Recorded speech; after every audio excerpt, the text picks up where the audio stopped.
I'd like to call the meeting to order, and I'd like to start by voting for the approval of the November 6th minutes. So moved. Need a second? Second. Thank you. Any questions, comments, changes, concerns? Any abstentions? I'm going to abstain, I was not here. So anyone, any abstentions besides me? Okay. Anyone asking for changes or comments or questions? All those in favor, please signify by saying aye. Aye. All those opposed? And the motion carries. We're going to, you'll see on the agenda, it says milestone and schedule review. We're going to go a little bit out of order. I believe we have some folks from the high school who would like to speak to a request that they have regarding the new high school. And we normally reserve this for public comment that would be at the end of the meeting, but to get them in and out, and they prefer to go first, we're going to start with the public comment now. And we're going to allow for 10 minutes for your public comment regarding your request as part of the new Salem High School. So, just stand in front of the recording right there. Okay. and we ask if you're going to be speaking, just say your name and your, just your name. Right in front of it. Just to make sure the microphone picks it as Hi, everybody. My name is Nicole Miller. I'm actually department head of Fine and Performing Arts over at the high school. I also work K through 12 with all the art teachers here in the district. It's really lovely to be a part of this, and thank you for having us here. I am going to let my students speak first because I think students' voices are more exciting than mine. And so I introduce some student voices. Hi, I'm Gemma Murphy. I'm a senior at Salem High School. I've been part of the art department all 4 years of high school, and most recently, like what we're specifically talking about, is the dark room, and I've been in photography for 1 year. My name is Carly Nino. I am a senior at Salem High. I have been in the photography program for 2 years. I am now doing an independent study, which is a deeper dive in photography. So I am very well versed in it. Hello, my name is Sam Mulligan. I'm also a senior. I've taken both photo classes at Salem High, and I'm the president of the photo club. So our main ask today, I guess, is that in the new building plan and everything, the dark room, which is the room where we develop film and cyanotypes and everything like that, is like it's cut. But we think that it's absolutely a really important part of the school. We have a bunch of different reasons we'll go over quickly, but that's our basic like point for tonight. But so our first sort of like big reason is like also okay. Some people might like not understand the importance of the dark room because it's like film photography is a very sort of like not quite archaic, but it's like it's not common. Yeah, it's very niche. Yeah, and so we have.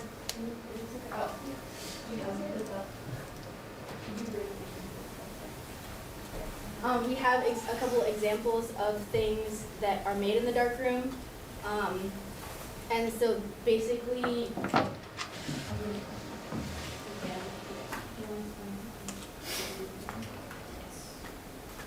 so the process of the dark room, these kind of things that we'll pass around. So in the dark room, we basically do, in photo one, the first thing they do in the dark room is cyanotypes, which is what's on my shirt. Right now, it's basically a chemical thing. It's a whole process with a bunch of chemistry. But you can see the outlines of all these different plants and stuff, and those were basically the first ever photos ever taken.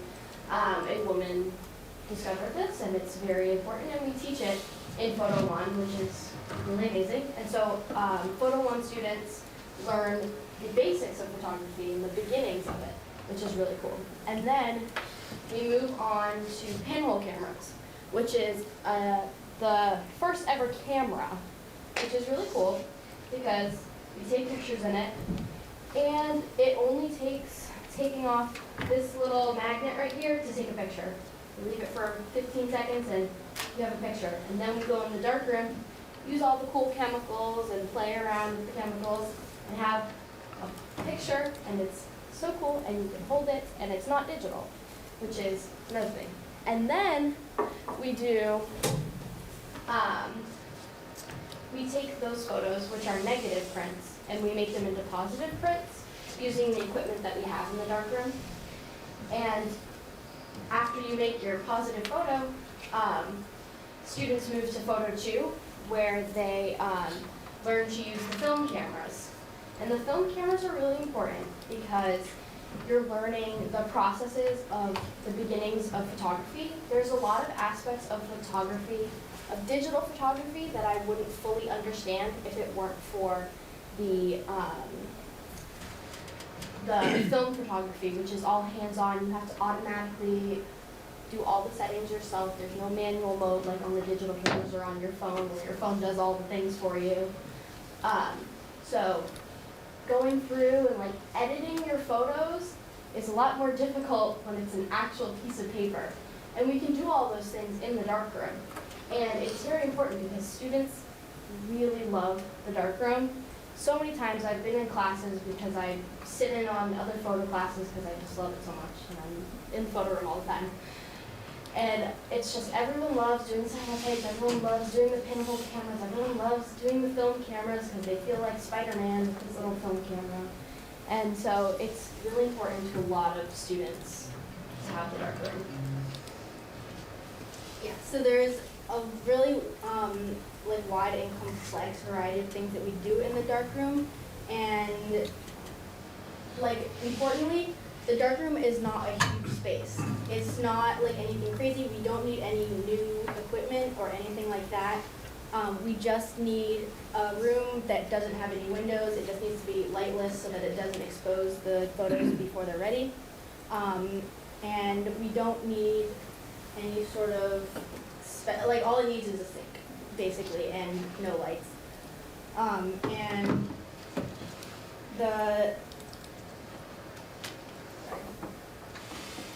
yeah, so it doesn't need a whole lot of square footage or anything like that. But the main, like another one of our main points is that just because we're like keeping the, like film photography seems very old, or like it is very old, but so it seems like unimportant and sort of like outdated. But what we're kind of saying is like an art form like this doesn't become obsolete. Like it's just because it's not practiced anymore doesn't mean we shouldn't continue keeping it alive.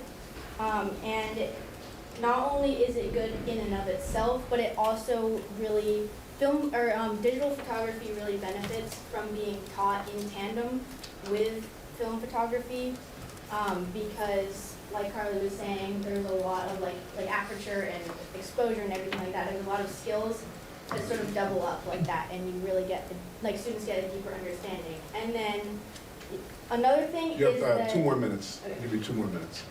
And then another thing is it teaches students like delayed gratification, and that their like active participation in every step of the process really gives them this like physical object in the end, which is so incredibly different from everything, like everything's digital nowadays.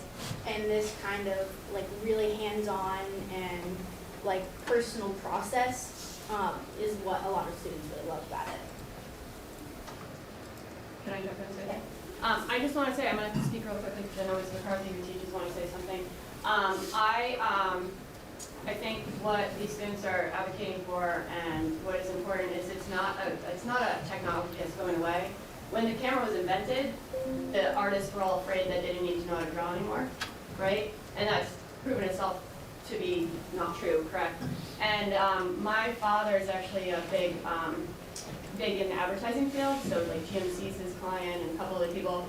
And we were talking about how the dark room is at risk here, and he was like, oh my gosh, like all of his crew and people are all talking about how digital just isn't the same, and they do use film. Film is more important, it's vibrant, it's rich, it has a history, and it has an understanding of using a tool. And students really need tactile experiences. They're going from computer to computer to computer right now to iPad, and to be able to walk around the building and to physically touch everything and understand how these things are processing and to interact and have experiences with each other is another part of learning that they're missing out on right now with all the technology. So I'm gonna give you got 1 minute. Yep. 1 minute. Sorry. I have handouts for you guys too.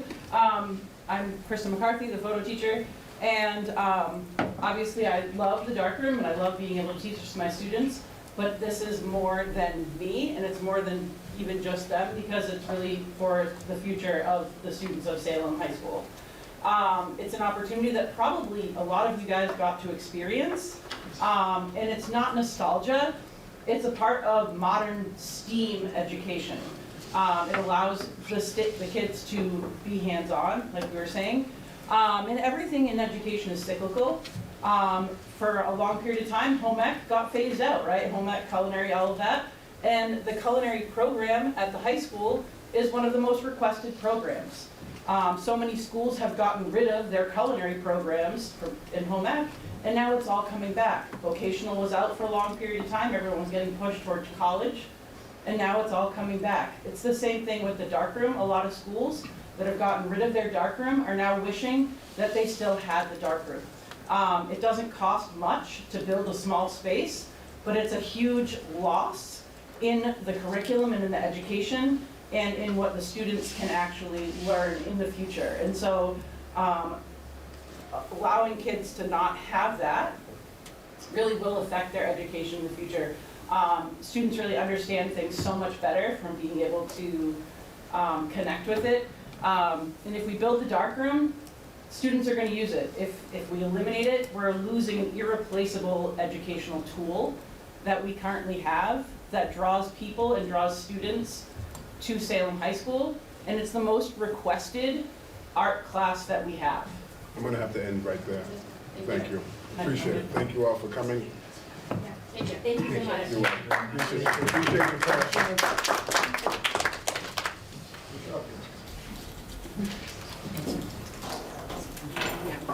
Just give him a second to back up.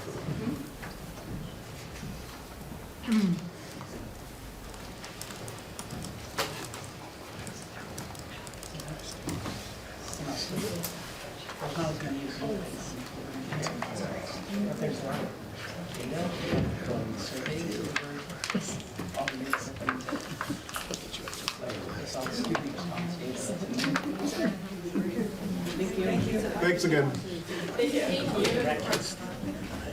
All right, why don't we go ahead and move on to the milestone schedule update? I'm sorry? We use up all the time. There'll be, public comment at the very end, but we actually gave you 10 minutes. I'm sorry, I didn't hear you, sir. I'm sorry? At the end tonight? Yeah, we do a public comment at the end? Yes. Tonight? Tonight, yes. Good job. That's fine. No, he's.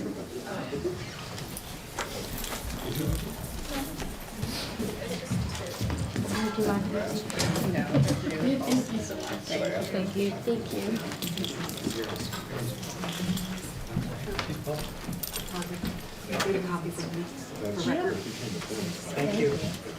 Thank you. Thank you.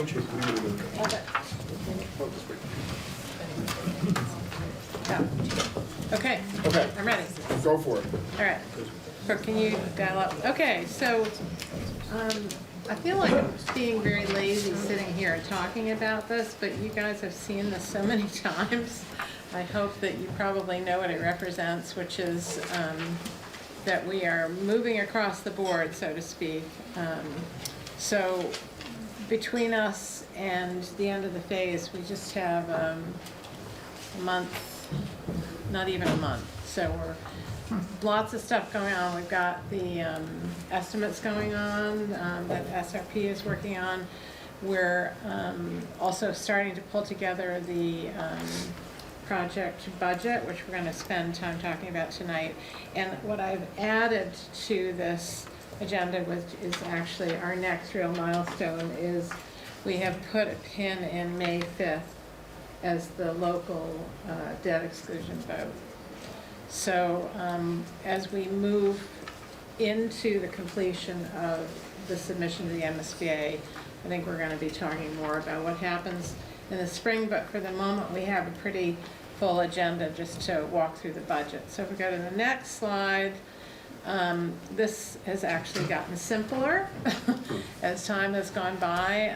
What this is showing is that we've got tonight's meeting, then we're meeting virtually on December 3rd, because on December 3rd, that is 2 weeks to the day before the submission date. And the MSBA asks that on that date, well, requires that on that date, we confirm that we are on budget. So we are going to be, the estimating teams are going to be doing the reconciliation that day. What we'd like to do before we hit send on the notification, the MSBA, we'd like to give you an update on that. So that should be in your calendars as a Zoom meeting. Then on the 17th, we will be back here for the last meeting of 2025 to ask for your vote to make the submission to the MSBA of schematic design. So the other things that are going on here, I mean, at the bottom is basically the MSBA takes about 6 weeks, probably it'll be longer because it's over the holidays, to review the package. And then the very last milestone on the right is the MSBA board meeting on February 25th, at which time they will be voting to support their share of the funding for the project. So, any questions about all that? I'm sure it's gotten very repetitive.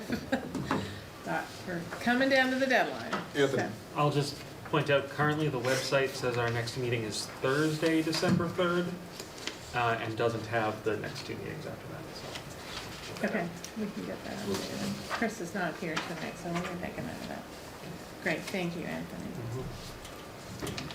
Okay, so. After we submit, Margaret, Yeah. several people have asked me, what is the obligation of this committee between the submission in December and we're waiting for the MSBA to vote, and then we wait for the town to vote on the 5th through the spring? Are we meeting? Are we on hiatus? Well, so we would recommend for the leadership team's consideration that the committee does meet approximately monthly, because I think that's the time when the conversations that you have been having, I mean, I have to say this group has been very, very proactive in terms of going out and talking to the community in lots and lots of different settings. But we will want to kind of amp up the focus on that. So we would recommend continuing to meet approximately monthly to make sure that we're coming back together and really thinking about who to reach out to. So we haven't set those dates, but if that makes sense, we can post some dates. Good idea. For the next meeting in December, if that makes sense. Sounds good. Okay. All right. Okay, I missed the meeting in October where field surfacing was discussed because I was out of town.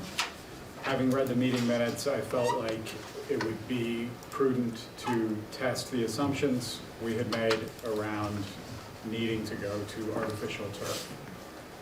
So when I'm wearing my other hat, running my business, we are working on a stadium project where we have been dealing with this issue for 2 years.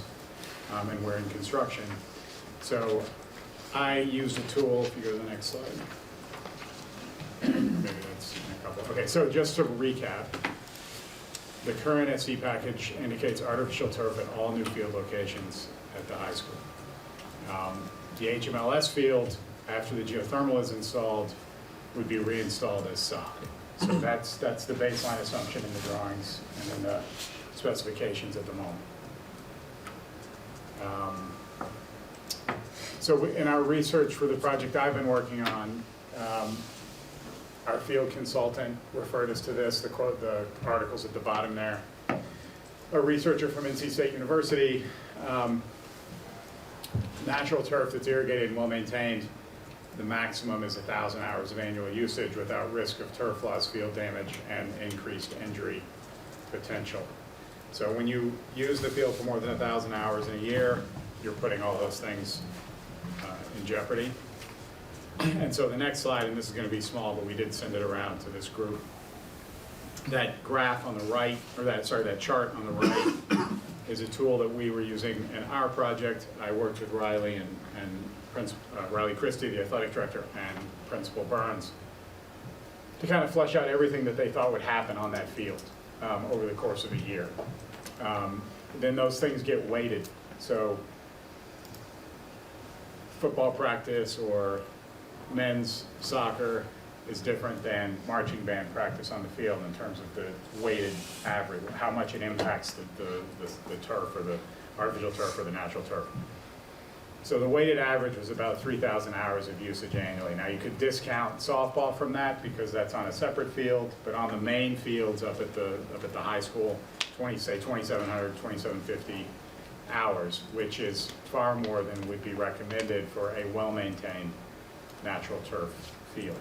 But so I felt like we needed to do this utilization kind of as a test to make sure we're being true to ourselves and saying we can't do, or we shouldn't do, or what should we do in terms of the field surfacing. And then the next slide. I think the other thing that was expressed by the district, by the AD and Principal Burns, was that they lose so much time today in shoulder seasons for their fall and spring sports to inclement weather, sleet, snow, etc., that they can't do anything on. They just can't practice, or they can't hold gym class or marching band or whatever, because the field is covered, and that limits the flexibility of the field usage. So that's kind of where and I sent the link to the article, or Margaret sent the link to the article and the spreadsheet and everything, and along with the meeting minutes and the invite. I just felt like we needed to do that research and put all that out there to make sure we were on the right path. So discussion or questions or what have you. I guess I'll say, just based on the research and based upon where we reside in New England, it just seems to make sense that we can go the way of artificial surface. I thought the chart on all of that was really clear and made things pretty visible in terms of what we need to look at. So that was very helpful. I'd be curious to hear if there's anyone who has an opposing view and why.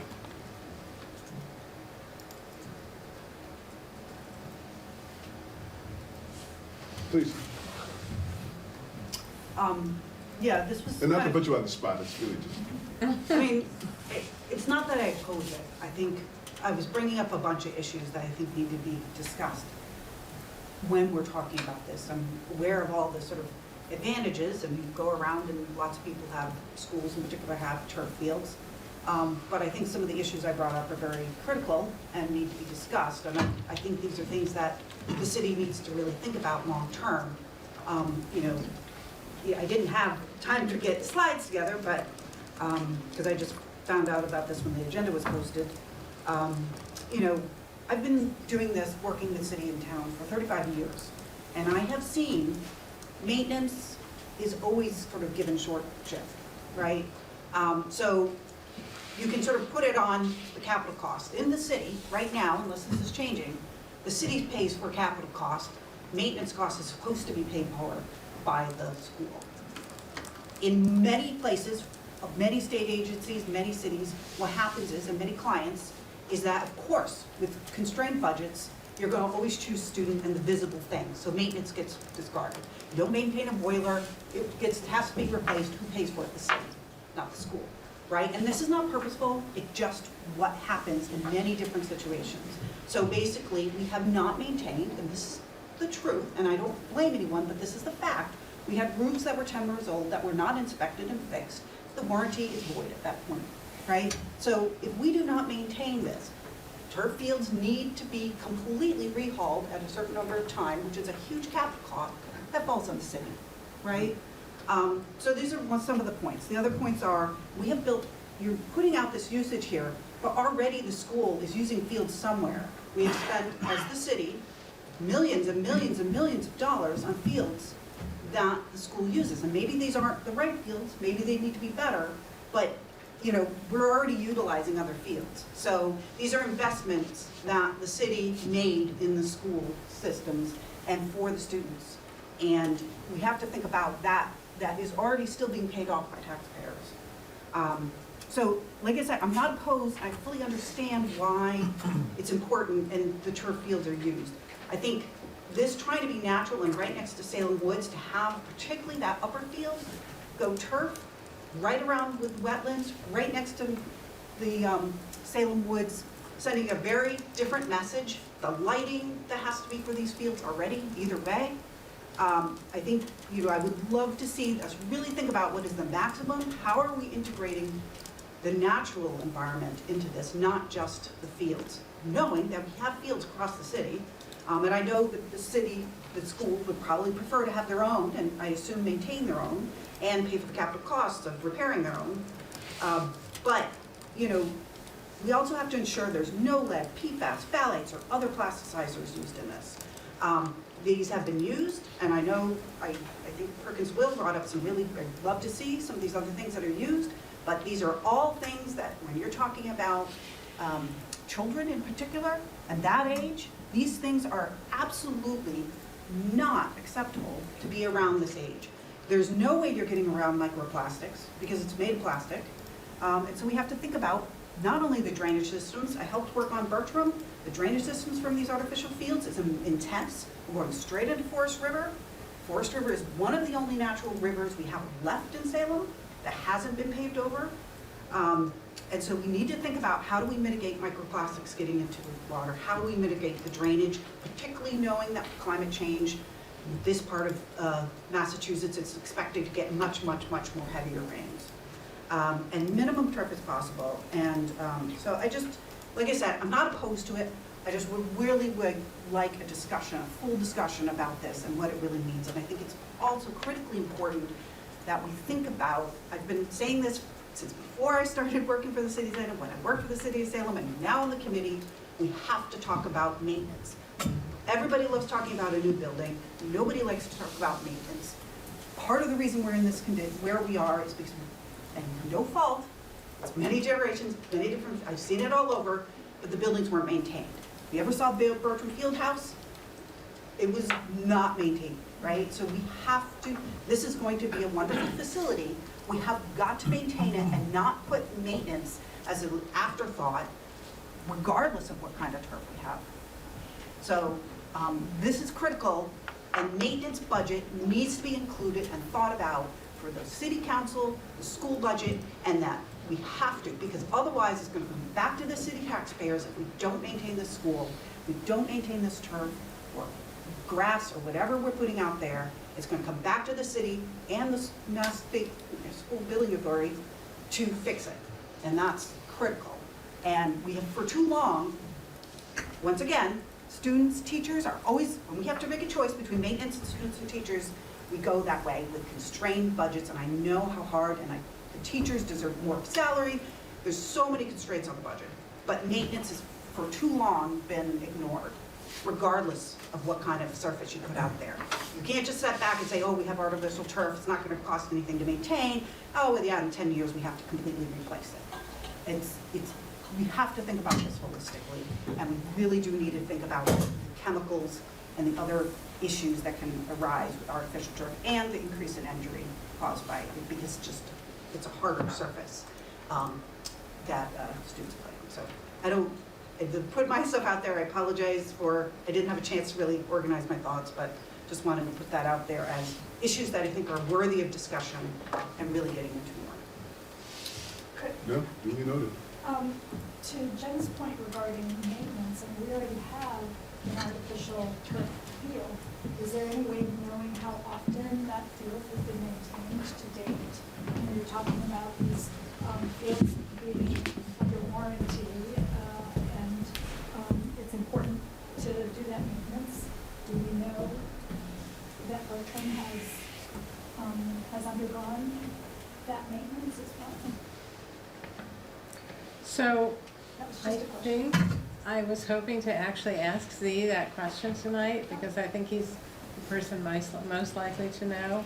Apparently he's not here, so I mean I think that's certainly something I can get feedback on, unless there's someone else in the room who knows more about it than I do. When we did the field replacement at Salem State, my office did that. We did it, it was 15 years old. It was about 5 years too late.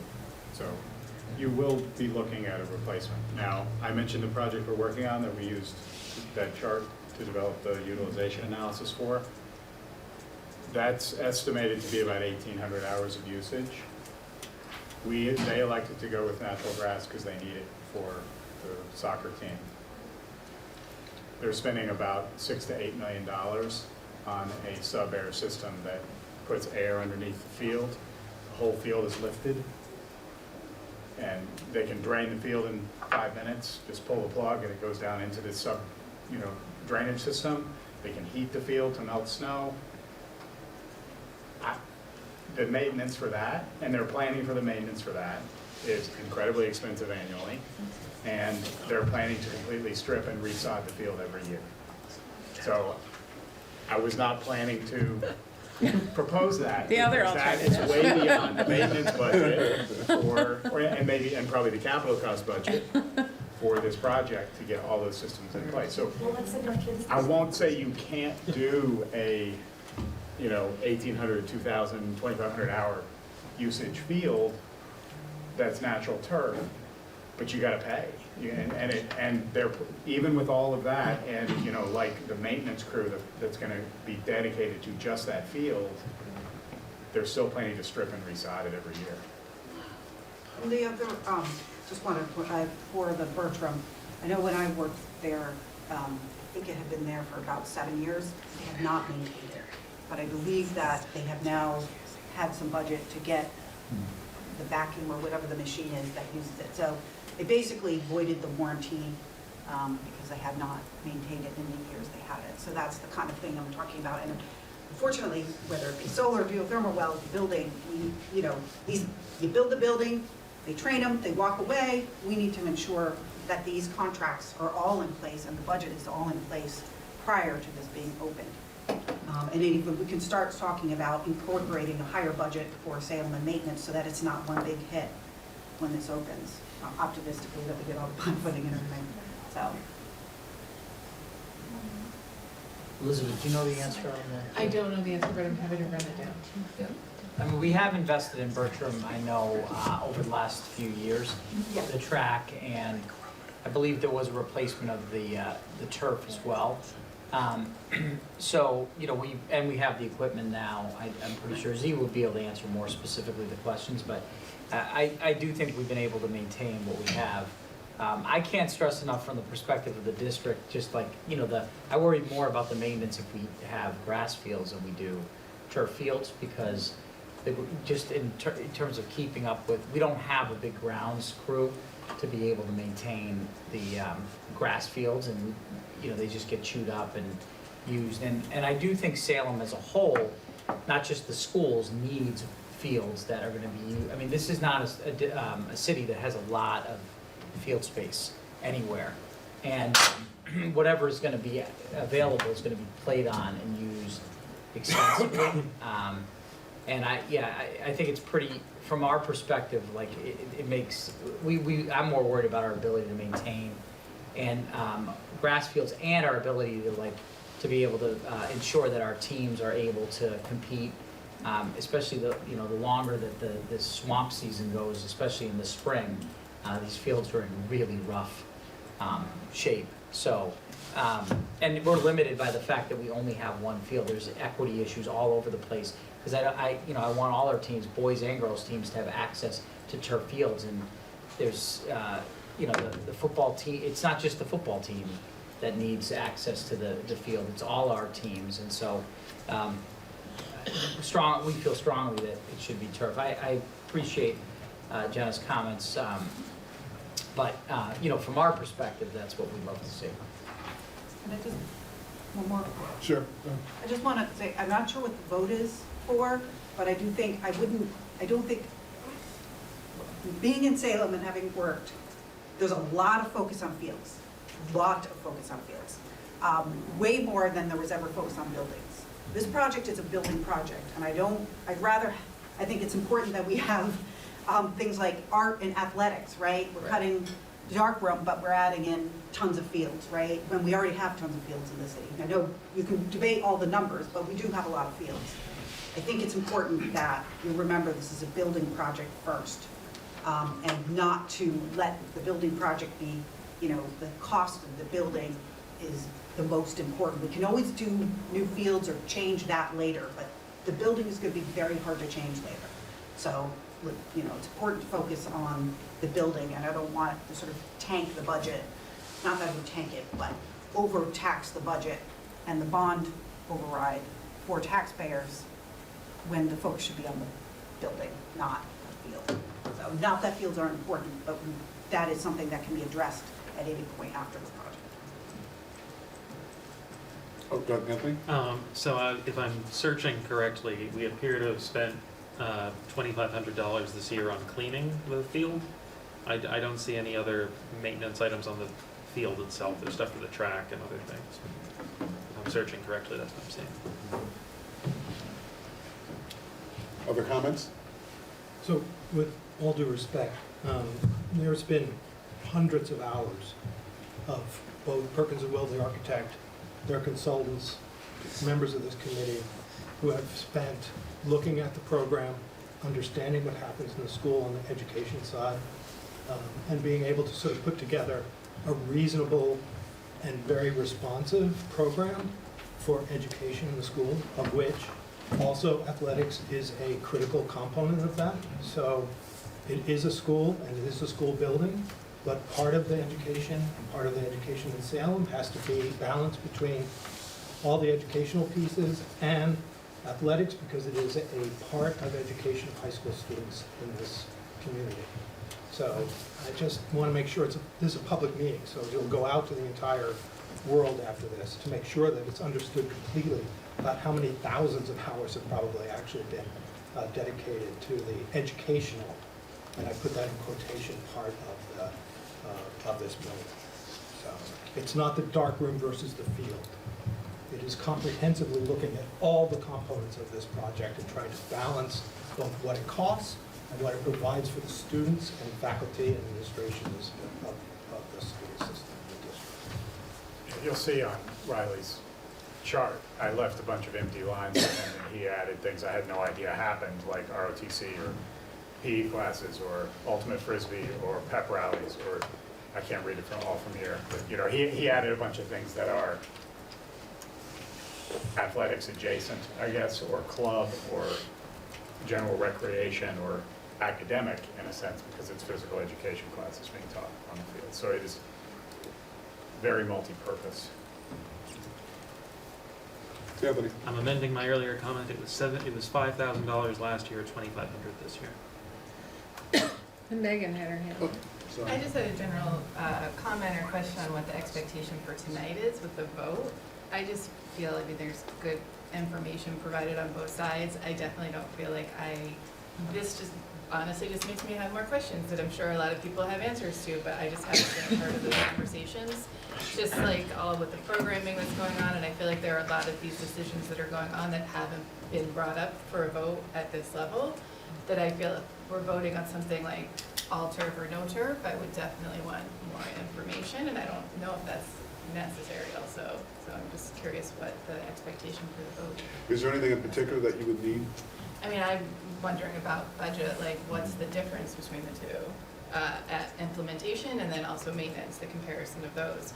What are current statuses for the fields, like where are they now? And again, I'm sure this has been discussed hundreds of times with different committees. I just don't know that information, and that's the type of stuff I would take in to get my idea of where I would lead for a vote.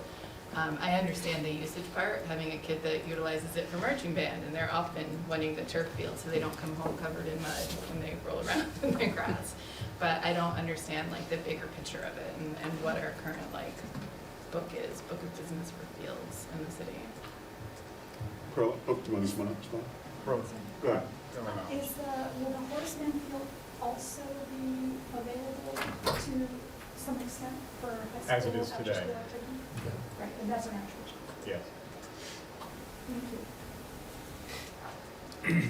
I think, Megan, I don't want to speak for Dr. Zarkin, Principal Burns and the athletic director.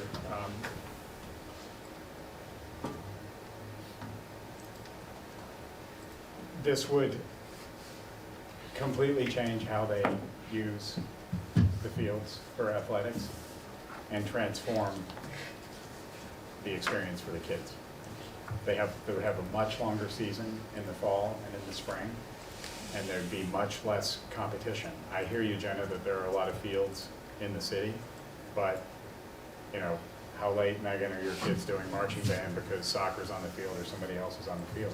There's incredible competition for those spaces. This is going to transform the experience for the kids. So when it comes to weighing, like, do we do this or do that in terms of budget, a natural turf field is going to be less expensive out of the gate, but you're going to pay for irrigation. There are costs there, and there are environmental costs, chemical treatments, fertilizer, mowing equipment. You know, they're not free environmental costs either. I wanted a vote. I was seeking a vote. We don't have to have a vote tonight. I was seeking a vote because I wanted to kind of lock something in place. We are about to go into very challenging conversations around cost.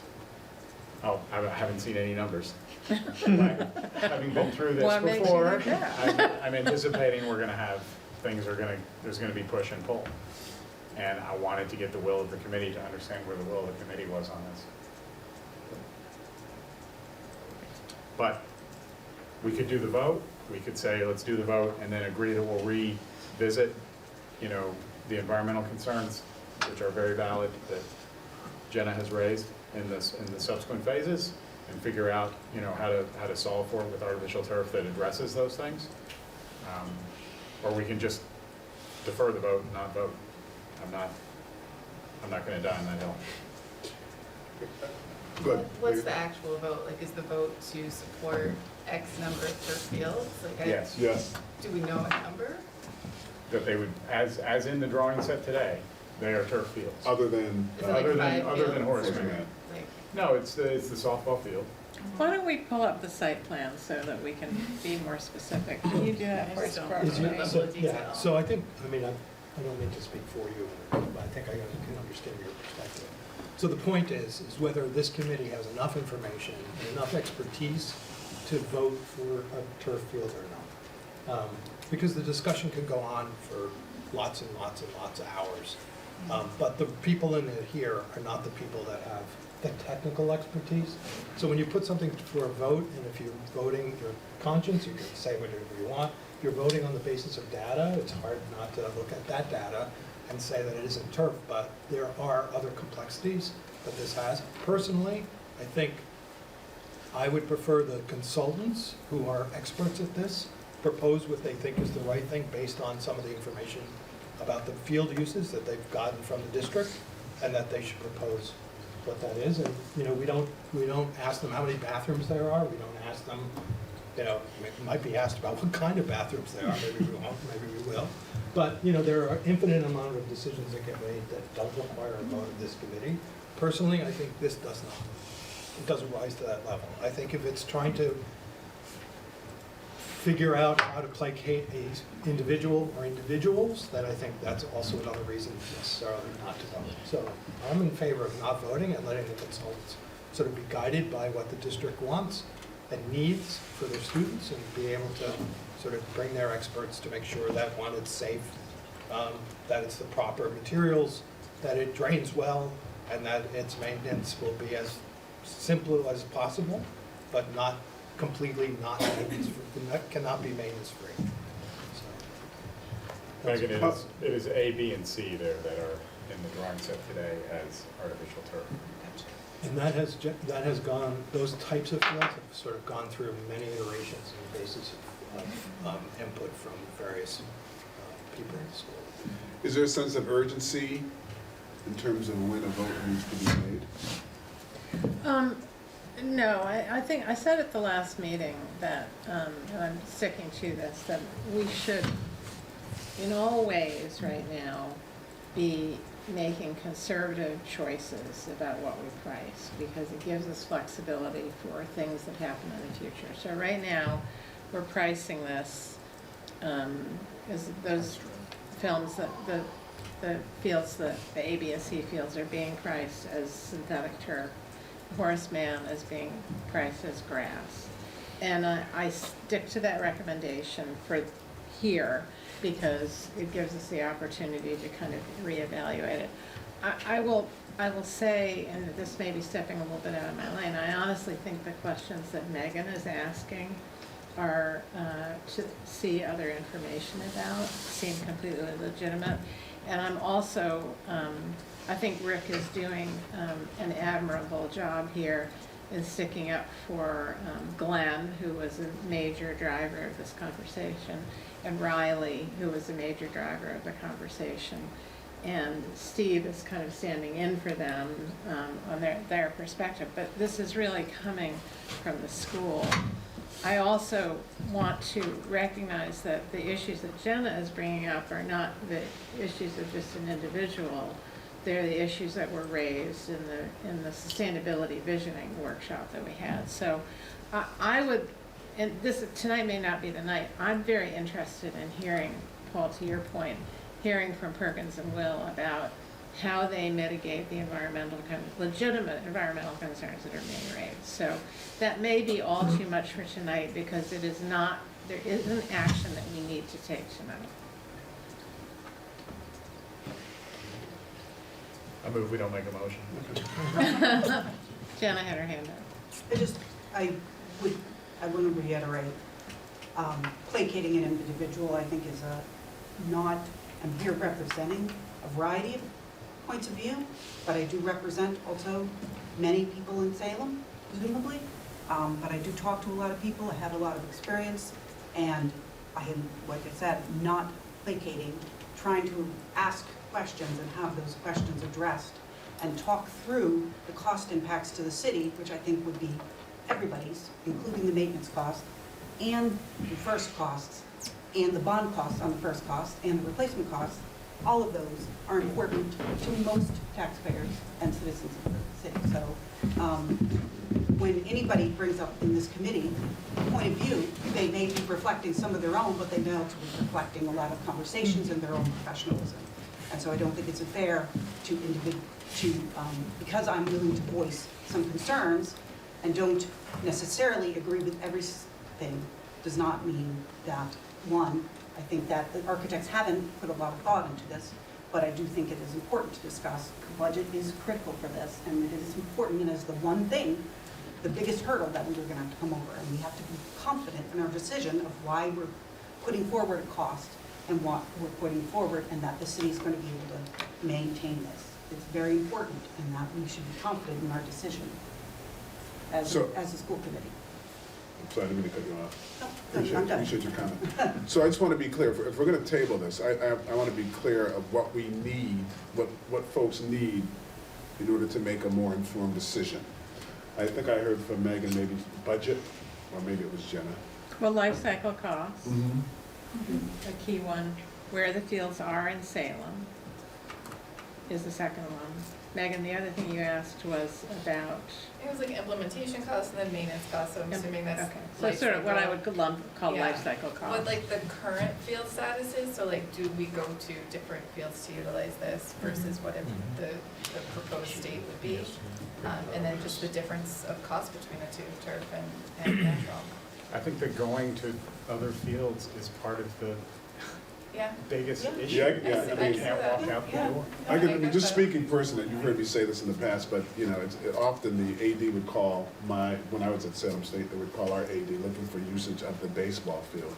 And of course, they play at the same time of year, and so I felt bad. We just could not accommodate their request. I mean, we would try to help them as we could, but we couldn't accommodate all the requests because we need the field as well. So it was always a struggle because we wanted, of course, be friendly neighbors, but we couldn't always do that. I'd like the environmental impacts addressed and discussed, particularly the upper field with the wetlands and also the heat impacts. These fields are not mitigating heat impact. They're going to be hotter in the summer, so how we address those and impacts on students and other things, so that we're best informed about questions that may arise and how this is going to impact the city of Salem. And just to note, the Highland Ave is considered a high heat zone according to the state. So I'm just thinking of the timeliness to be able to deliver this information. Well, it's not gonna happen before we make the submission, so we're talking about sometime in 2026. I think I'd like to take this offline with Brooke and think about what we would need, but we've established earlier in the meeting, we're gonna have some meetings after the first of the year. Nothing is going to change what is going to the MSBA, but I do think, there's different perspectives here. I mean, one of the first things I heard from Dr. Wright when we first started talking about the project was, how much, for instance, the need for fields could potentially influence support for the project, right? So there's a whole other issue that we're not even touching on, which is about, is it a plus for getting people to come out and vote for the project? So I don't know how to take the measure of that, but, that's in the mix here, so, Megan? Well, that was gonna be my final comment, was the reason why I'm asking for a stock of current use versus proposed use is because even on council, the amount of times we've talked about softball fields it would blow your mind. It's, if it could be a city resource as well versus just a school resource, that would be a different, weighing of the information provided. So that's why I'm asking for like that full picture type information, because it really does matter and it would make a difference, especially here when we're kind of lack of resources in those areas citywide. And You will see in the spreadsheet from the Riley filled out community use, town soccer, town little league, stuff like that. So. Yeah. And I said from the beginning, and others have said, this building, whether it be inside or out, this is a community asset. It's not just for the folks who are going to be in 9th to 12th grade. It's a community asset. It should be a community asset. Okay, so I think we are tabling the vote and moving on to talk. Let me look at my parliamentarian. Anthony, do we need to do anything? I honestly don't know what we need to do to table something. I'm shocked. Sorry. I don't know what you need to do to table something. There are Do actual. anything. Okay, we'll just table it. Okay. All right, let's move on to the, where are we? Oh, schematic design. We just put in the, good evening, everyone. We just put in the presentation, and it doesn't look that washed out on my computer. These are the boards that are prepared for the public viewing that you can print. And these have the most updated plans and floor plans and images on these boards. So we just put them in for your review and use and printing. And Rick and Margaret, I sent you a copy of this so you can have them printed like you did previously. And I gave you a little 3D model to stick on the board. Yeah, that's the mayor. He's got the board. Mayor, Does anyone know what the big we'll make you- 3D model is? We don't know what that is. Well, Z took it. it was in Z's office, so we took it back because it wasn't anywhere out of the office, so we took it back. But if you could use it and would use it, I mean, I like to put it in the lobby of somewhere, but, okay, we can bring it back. where would the But I parents want- of young but it- children get to see it the most? Probably college. Because the families are really most affected by construction. Yeah. Yeah. If you use it, Public because library. otherwise we would use it. But I think during this period of time while you're seeking input and feedback and you're trying to work towards the goal, we can give it back to you. Thank you.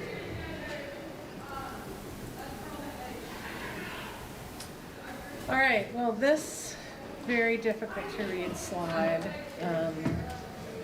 Brooke, I'll talk through this and you tell me what I missed, but the big, this is just to tell you what's going into this document, because when we meet on the 17th, we will be able to share many pieces of this ahead of time, but we want you to kind of understand what the buckets are. So the first bucket is the Department of Elementary and Secondary Education, the so-called DESE submission. So all the stuff that has to do with special education goes into an independent package to them in parallel with the MSBA review. So that's that first bucket.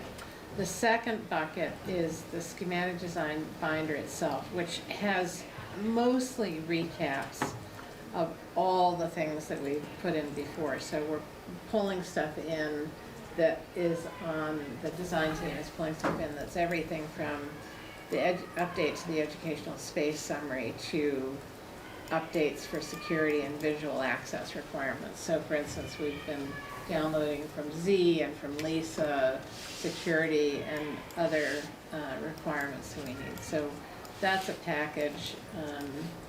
There is permitting information. There are the reports that were previously generated about building conditions. There are descriptions of the building systems. There is information that responds to the MSBA Green Schools program.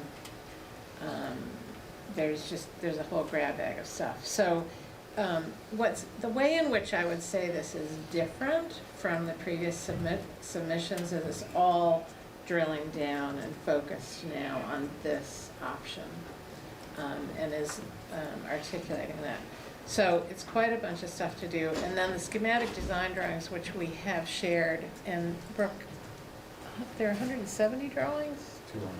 No, more than that. 275. 235 drawings. So that part of this is really kind of done, and what the team is working on now. And I mostly want to say Perkins and Will because we have small parts of this. They are working on assembling all of this, and we will be planning to share the draft probably about a week ahead of time. So, Brooke, anything else? Am I overcommitting you on that?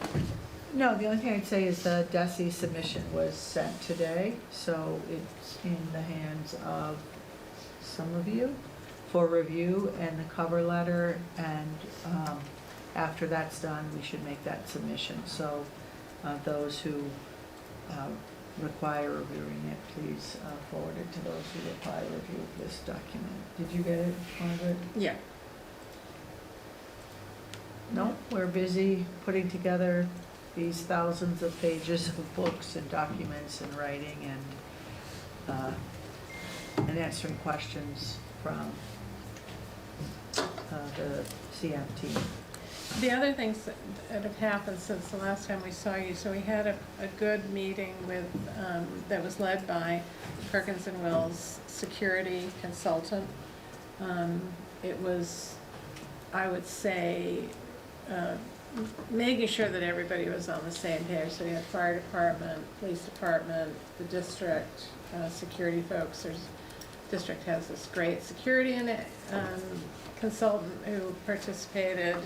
And it was kind of started at a very high level, starting to drill down on what the security approach is to the project. So that was great. And then today we had a pretty good meeting with Mass DOT because they need to sign off on the emergency exit that is proposed onto Highland, because Highland is controlled by Mass DOT.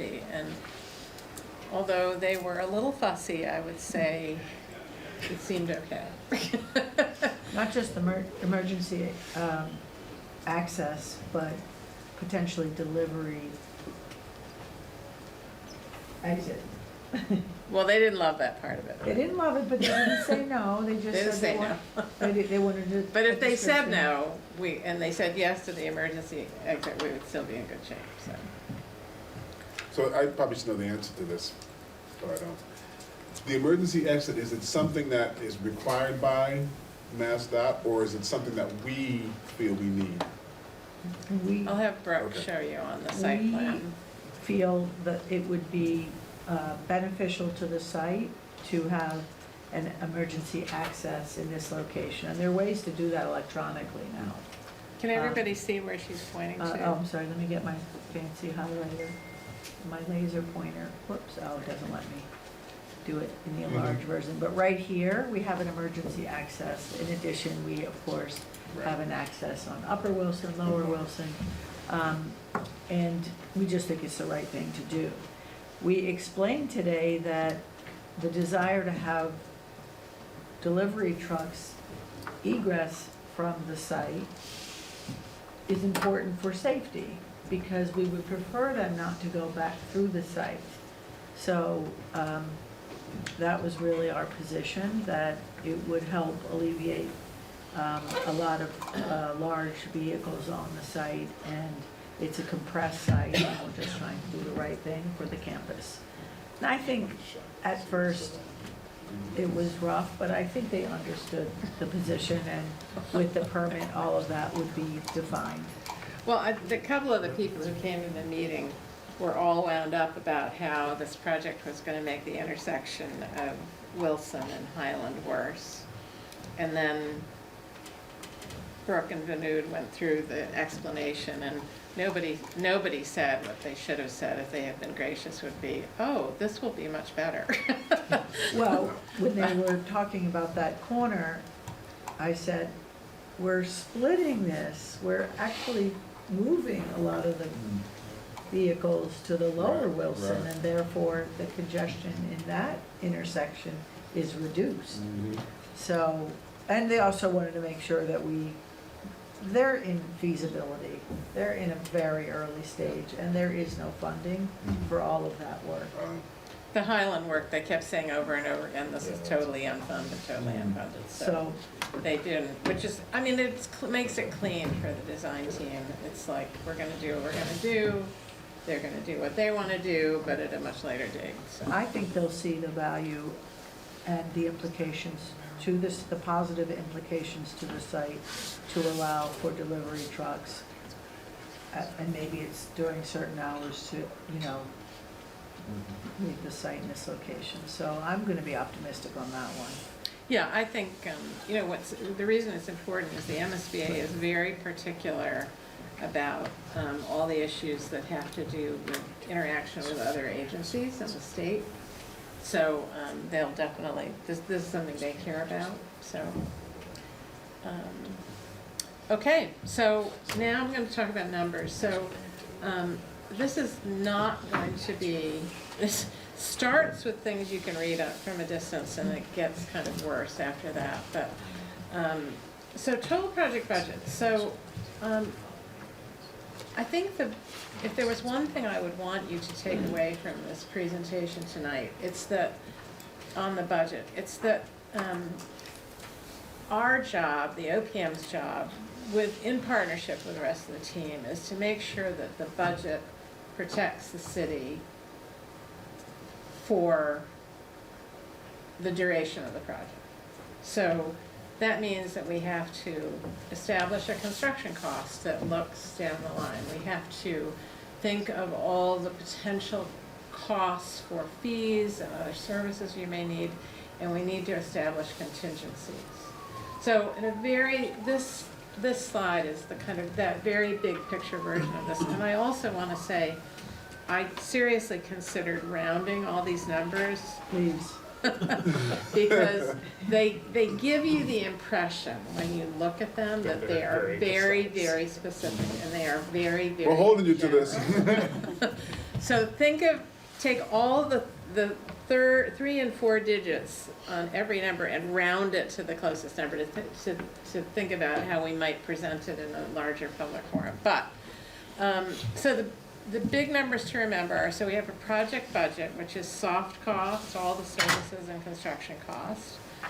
Then we have contingencies, and the contingencies combined with the numbers above give you your total project budget. So I think when we made the last submission, we were talking about the total project budget. I think it was 445 million. 456. Yeah, it was. And so, I mean, this is a little bit better as we've sort of drilled down now, and that, I mean, that's the goal, but there's a point at which we want to sort of keep comfortable buffers.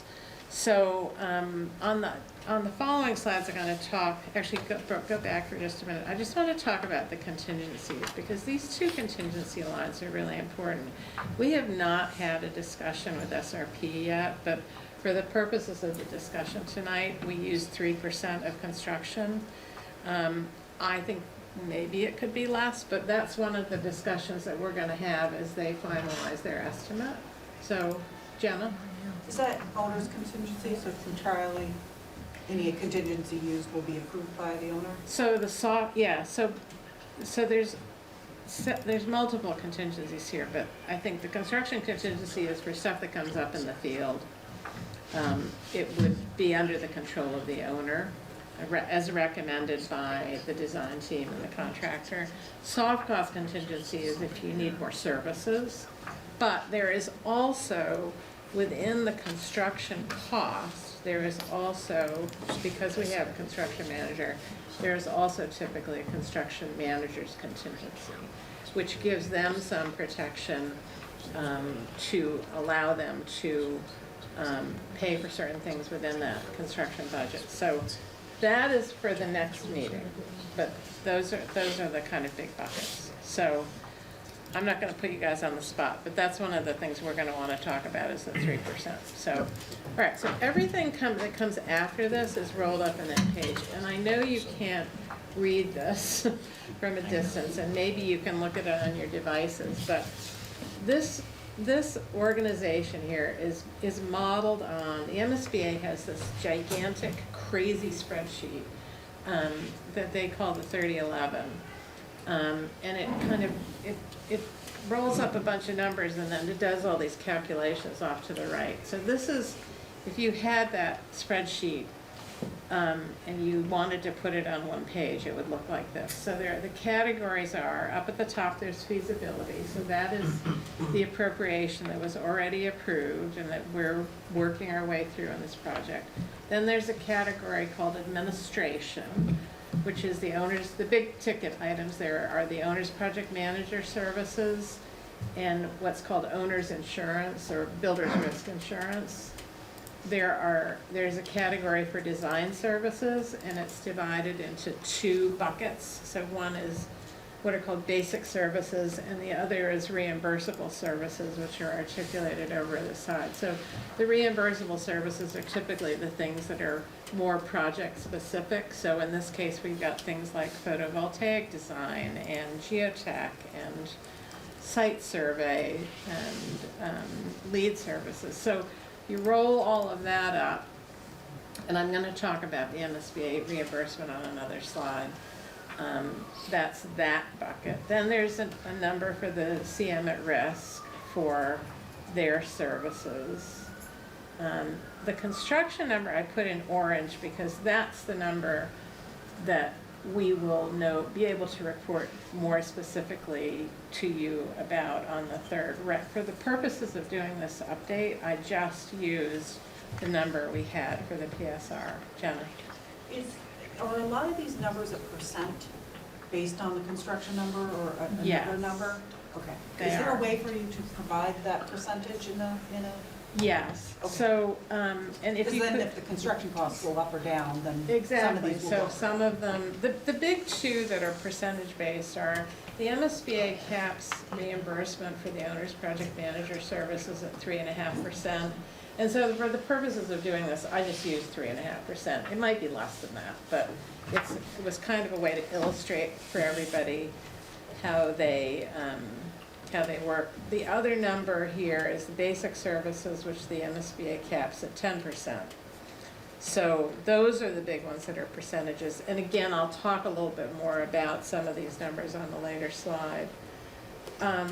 Below the orange line are these miscellaneous categories, which, going back to what I was saying at the beginning, I would call the categories that people might say in a public meeting, well, what about furniture? What about technology? So we have a miscellaneous category for random things. Then the MSBA actually gives pretty decent reimbursement for furniture and pretty decent reimbursement for technology. So that in total, there's about $6 million there. And then below the project budget line, again, are those contingencies you saw on the first page. So I'm showing you this mostly just to say it's a very conservative number right now with a lot of allowances baked into it. But the work that we've been doing is to try to identify all the potential costs and make sure that we have named them and established an allowance for them. So, and again, remember, estimated, I should have rounded everything on the spreadsheet. Next page. So, this project is benefiting from the fact that quite recently, in August, the MSBA actually bumped up some of their reimbursement limits. So this is just, this is taken right from their presentation at the August 25th meeting. And these numbers are embedded in what I was just showing you, but I wanted just you to know these numbers are coming into effect the first of the year. So this project and other projects that go to the February board meeting are the first to fall under this policy.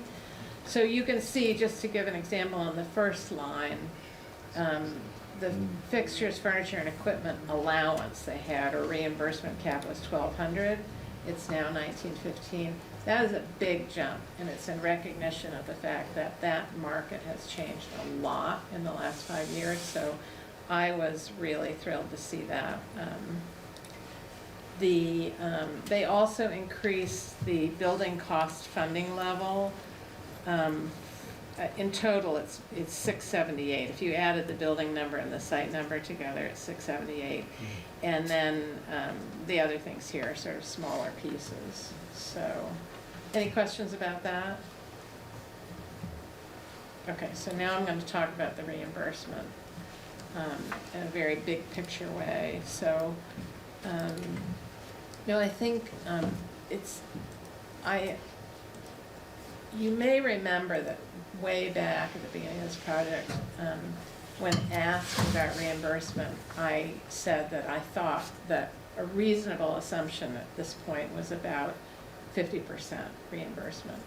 And I'm still sticking to that, although it looks a little better than that as of today, because of the changes to the MSBA funding. But I wanted to explain, one of the reasons that this is hard is that they have a different policy for every category of the project. So, at the top, the first column is what they define as eligible, and some of you will remember that, what the MSBA says is, we'll pay X% of everything that's eligible, and people tend to come to the process and go, well, we wouldn't do anything that wasn't eligible, but that's actually not possible generally. So the first column is what they call eligible, and the second column is where we are, is just a kind of reading of where we are. So for the building and site, so they're saying as of the first of the year, they're going to reimburse $678 of every square foot of cost.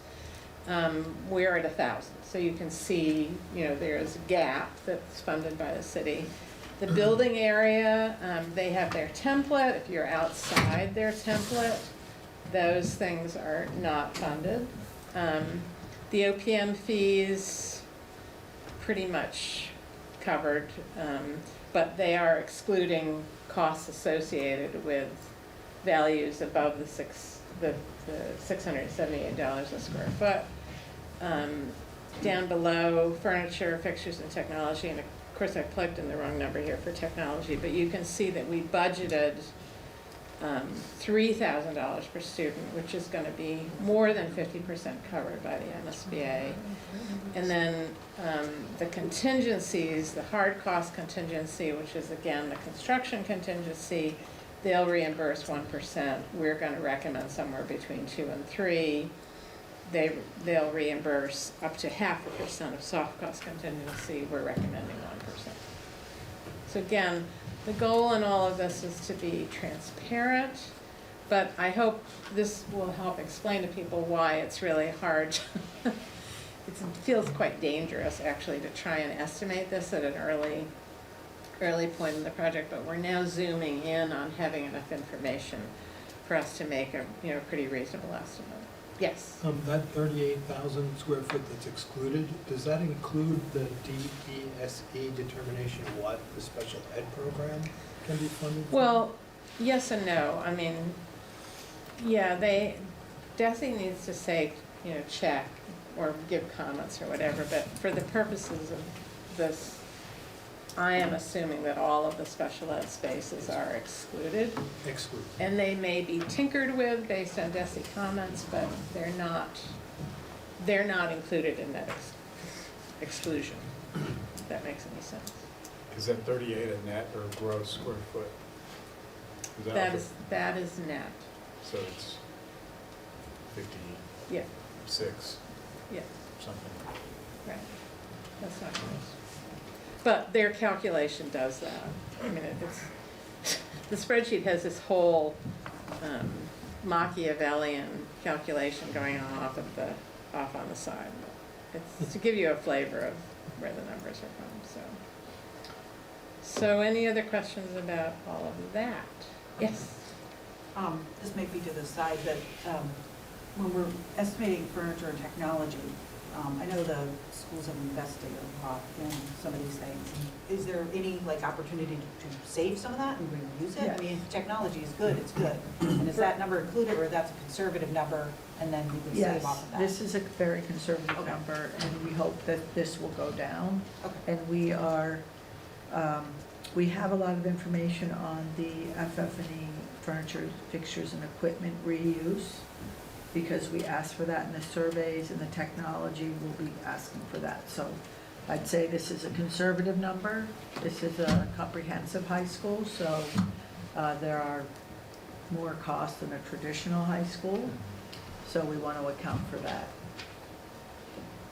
Yeah, I think the system that Perkins and Will is using to capture all the stuff that the departments, particularly the CTI departments, have now, will allow us to really kind of make sure that we're bringing over to the building everything that we can and reducing the cost of what needs to be bought new. We are happy to reuse whatever, technologies that are still relevant. Remember, this building won't open until Yeah. 2030, so we have to be careful, because what we think is relevant now in 2030 may not be so relevant. But they might be buying stuff. Yes, of right? course. So, yeah, yeah. Well, But no, And we it's just my, and we don't purchase this for years. yeah. This is a placeholder, and you're safer with the placeholder. We're not gonna put in the bid anything you don't want, but we hate to go back and ask for money. And I have to say, if Mario were here tonight, I would give him kudos, because he and Glenn are just plowing ahead on a daily basis, as far as I can see, writing grants and getting materials, and it's kind of amazing to watch, because we're doing our thing and they're doing their thing in parallel, so. Other questions? Was that your last slide, Mark? That was my last slide. Okay, thanks, Michael. Okay, the Finance Working Group met on Tuesday and approved invoice package for Answer for $18,482.50, and for Perkins and Will for $106,295.18, for a total of $124,777.68. Thank you, members. That's it. Okay, thanks. Okay. Any other comments or questions that have not been covered before we go to public comment? Yes. Not from me, but I'm curious, do we want to talk now or later about the darkroom? Did anything that was said there I mean, we wanna add it to the future discussion. Yeah, I mean, it's not on the agenda, so I would see this. Okay. Yeah, not now, I guess. So should we add that to the next agenda? As an agenda item? Is that what you're I'm not, recommending? I'm asking, I have nothing to say, so I'm Mhm. not asking for it, but I hear I'm you. wondering if, given what we heard tonight, if we should. Well, can I make a recommendation?